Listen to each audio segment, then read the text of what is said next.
बहुत सी मनोरंजक और प्रेरणादायक कहानी सुनने के लिए आप इस चैनल को सब्सक्राइब कीजिए, लाइक कीजिए और शेयर कीजिए। तो आज मैं आपको कहानी सुना रही हूँ भगवान कृष्ण की लीला और एक सुंदर प्रसंग के द्वारा ये बताने की कि परोपकार की भावना रखने से आपका भला कैसे होता है। ये दुनिया बहुत स्वार्थी है, जिसको देखो अपने स्वार्थ के लिए सब कार्य करते हैं। आज के जमाने में आपको शायद ही कोई ऐसा व्यक्ति मिलेगा जो निस्वार्थ भावना से काम करता है। ऐसा इसलिए होता है क्योंकि हर कोई अपना नाम बनाने की होड़ में लगा है। यही कारण है कि ना मानसिक शांति है और ना ही धैर्य। एक बार भगवान कृष्ण और अर्जुन भ्रमण पर निकले। उन्होंने रास्ते में एक निर्धन ब्राह्मण को देखा। वो भीख मांग रहा था। अर्जुन को उस पर दया आ गई और उन्होंने उस ब्राह्मण को स्वर्ण मुद्राओं से भरी एक पोटली दे दी, जिसे पाकर ब्राह्मण बहुत खुश हुआ और अच्छे सपने देखता हुआ घर लौट गया। किंतु उसका दुर्भाग्य था जो उसके साथ चल रहा था। राह में एक लुटेरे ने उससे वो पोटली छीन ली। ब्राह्मण दुखी होकर फिर से भीख मांगने में लग गया। अगले दिन फिर अर्जुन की दृष्टि उस पर पड़ी तो उन्होंने ब्राह्मण से पूछा। ब्राह्मण ने अर्जुन को सारा वृत्तांत सुना दिया। ब्राह्मण की व्यथा सुनकर अर्जुन को फिर से उस पर दया आ गई और उन्होंने इस बार ब्राह्मण को एक बहुत बड़ा माणिक दे दिया। ब्राह्मण उसे लेकर घर पहुंचा। उसके घर में एक पुराना घड़ा रखा था जो बहुत समय से प्रयोग नहीं किया गया था। ब्राह्मण ने चोरी होने के भय से माणिक को उस घड़े में छुपा दिया, किंतु उसका दुर्भाग्य दिन भर का थका मांदा होने के कारण उसे नींद आ गई। इसी बीच ब्राह्मण की पत्नी नदी में जल लेने चली गई, किंतु मार्ग में उसका घड़ा टूट गया। उसने सोचा, घर में एक पुराना घड़ा पड़ा हुआ है जो कभी प्रयोग ही नहीं हुआ है, उसे ले आती हूँ।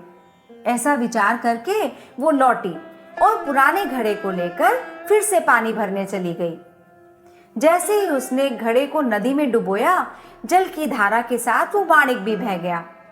ब्राह्मण को जब यह बात पता चली तो अपने भाग्य को कोसता हुआ वो फिर से भिक्षा वृत्ति में लग गया। अर्जुन और श्री कृष्ण ने जब फिर उसे दरिद्र अवस्था में देखा तो जाकर उसका कारण पूछा।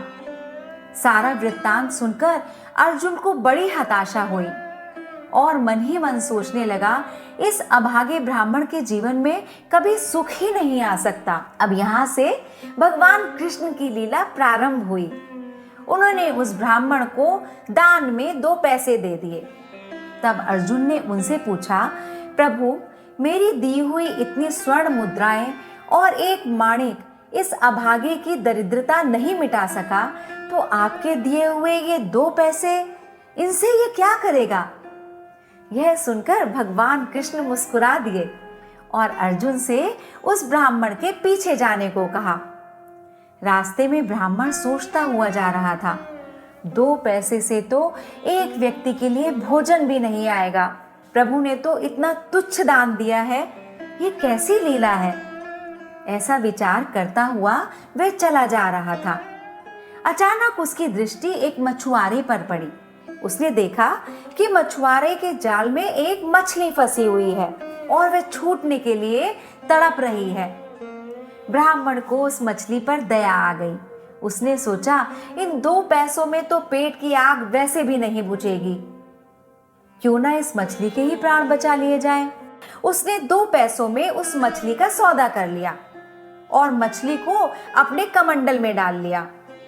कमंडल में जल भरा और मछली को नदी में छोड़ने के लिए चल पड़ा। तभी मछली के मुख में से कुछ निकला। ब्राह्मण ने देखा कि यह वही माणिक था जो उसने घड़े में छिपाया था। ब्राह्मण खुशी से चिल्लाने लगा, मिल गया, मिल गया। तभी भाग्यवश वो लुटेरा भी वहां से गुजर रहा था जिसने ब्राह्मण की मुद्राएं उससे छीन ली थी। आते हुए सुना, मिल गया, मिल गया। लुटेरा डर गया। उसने सोचा, ब्राह्मण ने उसे पहचान लिया है और इसलिए वो चिल्ला रहा है, आज दरबार में उसकी शिकायत करेगा। इसके डर से वह ब्राह्मण के पास रोते रोते गया और क्षमा मांगने लगा और उससे लूटी हुई सारी मुद्राएं भी उसे वापस कर दी। यह देख अर्जुन भगवान कृष्ण के आगे नतमस्तक हो गए। अर्जुन बोले, प्रभु ये कैसी लीला है? जो कार्य थैली भर स्वर्ण मुद्राएं और एक मूल्यवान माणिक नहीं कर सका, वह आपके 2 पैसों ने कर दिखाया। श्री कृष्ण ने कहा, अर्जुन यह अपनी सोच का अंतर है। जब तुमने उस निर्धन को थैली भर स्वर्ण मुद्राएं और मूल्यवान माणिक दिया, तब उसने मात्र अपने सुख के विषय में सोचा। को 2 पैसे दिए, तब उसने दूसरों के दुख के विषय में भी सोचा। इसलिए अर्जुन, सत्य तो यह है, जब आप दूसरों के दुख के विषय में सोचते हैं, जब आपके मन में परोपकार की भावना होती है और आप दूसरों का भला कर रहे होते हैं, तब आप ईश्वर का कार्य कर रहे होते हैं और ईश्वर आपके साथ होते हैं। इसी तरह जिंदगी में जो इंसान दूसरों के बारे में अच्छा सोचता है, उसके साथ हमेशा ही अच्छा होता है। ऐसा करने से दूसरों को तो खुशी मिलती ही है, खुद को भी जिंदगी जीने की प्रेरणा मिलती है और मानसिक आनंद की अनुभूति होती है। हमेशा दूसरों की भलाई के लिए सोचो।